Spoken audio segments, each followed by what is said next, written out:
بسم الله الرحمن الرحيم. السلام عليكم ورحمة الله وبركاته، محترمين وأكابر اليوتيوب.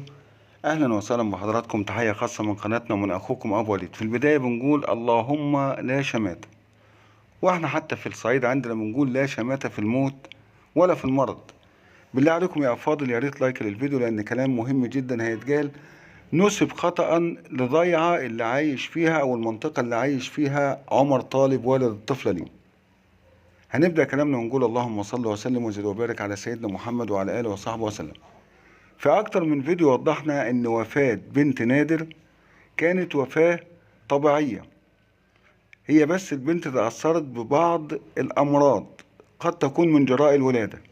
لكن طلع بعض الكلام على السوشيال ميديا إن كل الضيعة اللي بينتمي إليها والد الطفلة لين وهو السيد عمر طالب شمتانين، وبيقولوا أهو ربنا خلص حج البنت. يا جماعة، حج البنت مش هيخلص من طفلة زيها، حج البنت هيخلص من الجناه الأصليين اللي قاموا بارتكاب الجرم، المتمثلين في الأربعة اللي ذكرتهم القاضية الجليلة المحترمة سمرند نصار في القرار الظني. هل بمعنى وفاة بنت نادر كده وصل حج لين؟ ده لو فعلا زي ما هم بيقولوا ان هم شمتانين وبيقولوا حج البنت، هو حج البنت هيخلص من طفلة لسه زي ما بنقول كده يعني لم تتعدى شهورها الأولى من عمرها 3 شهور؟ البنت ما كملتش 3 شهور، هو كده حج لين وصل؟ الموضوع يا سادة أكبر من كده. الموضوع إن في جريمة وفي جرم وفي مجني عليه وفي جناه.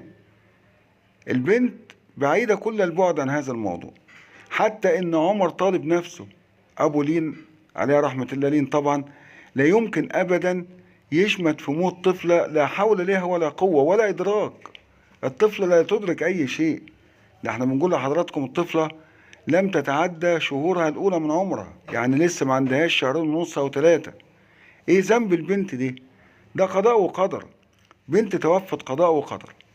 نقطة تانية لازم نشير إليها وهي ثبوت الجناه الفعليين في الجرم بكل الأدلة اللي بتشير إلى أن فعلا نادر بو خليل هو الجاني الأصلي في الموضوع.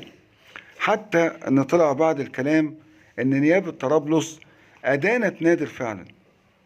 قضية سمرند نصار أحالت الموضوع لنيابة طرابلس لسببين: يا إما لتأييد الحكم وإصدار حكم استثنائي، أو لتعديل الحكم. تعديل الحكم بمعنى تخفيفه، يعني بدل ما القضية كان وجهة نظر القضية المحترمة سمرند نصار الإعدام، ممكن يقولوا إن الإعدام غير مناسب، إنما المناسب هو مثلا 20 سنة أو 25 سنة. ده الغرض من إرسال المذكرة والقضية برمتها إلى نيابة طرابلس. وبالتالي هل هنشهد في الأيام المقبلة تخفيف حكم؟ أنا أظن ذلك، علشان بس نتكلم من أرض واقع. أنا أظن ذلك لأكثر من سبب. أول سبب إن أظن إن مفيش في الوقت الحالي سلطة في لبنان من شأنها إصدار حكم استثنائي. ده أول وأهم سبب. لو إن لبنان بها رئيس، ونتمنى طبعا تعود لمجرياتها الأمور ويرجع تاني لبنان الحبيب العهد السابق إلى ما كانت عليه جنة الله في الأرض. لو في رئيس كان ممكن جدا ببساطة بتوقيع من معاليه يتم تطبيق حكم الإعدام على الأربعة مش على واحد بس. لكن مفيش رئيس، وده السبب الأول. السبب الثاني إن قد ترى النيابة إن اللي متسبب في الجرم هي وفاة غير مقترنة بحاجتين: بسبق الإصرار والترصد، وبالتالي ممكن يخفف الحكم.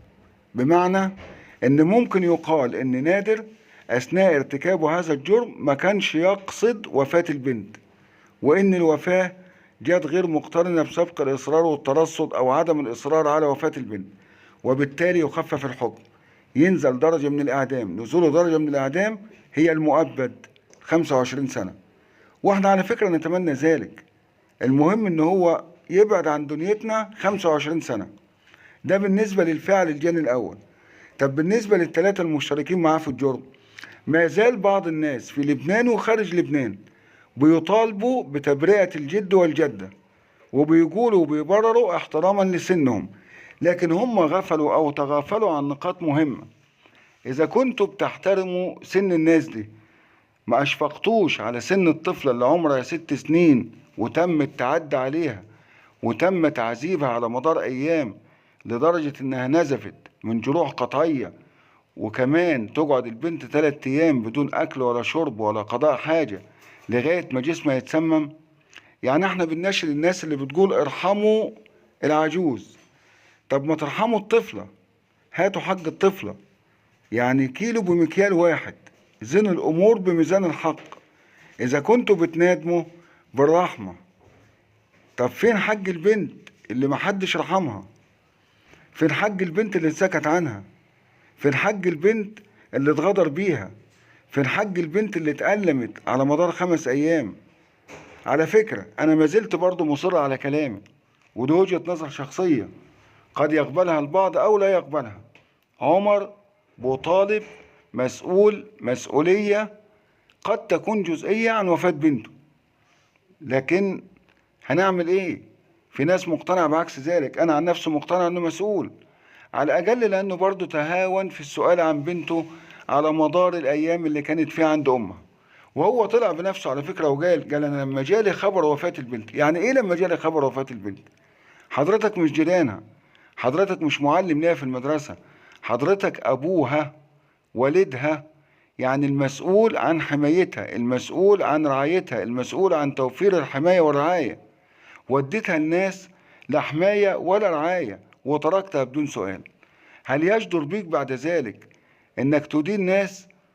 كان اولى بيك انك تدين نفسك قبل ما تدين الناس دي. تقول انا مخطئ في اني وديت بنت المكان كنت عارف ان في خطر عليها. عشان كده في بعض الاصوات بتطالب ببرضه مساءلته قانونيا. انا مش هقول محاكمته، لكن على الاقل مساءلته قانونيا. ايه سبب تسترك على البنت، او انك في الايام اللي كانت فيها ما كنتش بتسأل عنها؟ وقبليها كمان ايه السبب انك وديتها المكان انت تعلم علم اليقين ان المكان ده مش سوي، والا ما كنتش طلقت امها؟ ومحدش فيكم يا سادة بحث عن سبب طلاق الام. احنا اتكلمنا كتير في القضية، لكن النقطة دي ما تطرقش ليها حد ابدا. وان شاء الله رب العالمين في الفيديوهات القادمة هنوضح لحضراتكم او هنحاول نحصل على السبب الرئيسي وراء الطلاق، قد يبين لنا بعض الامور في القضية. نسأل الله العفو والعافية. زي ما وعدناكم يا أفاضل، كل ما هو جديد في القضية هنوافي حضراتكم بيه أولا بأول. بنتمنى من حضراتكم دعمنا بلايك. شرف لينا طبعا وجود حضراتكم كمشتركين في قناتنا المتواضعة.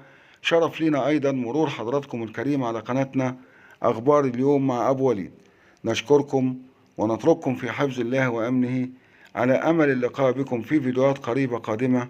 نستودعكم الله، والسلام عليكم ورحمة الله وبركاته.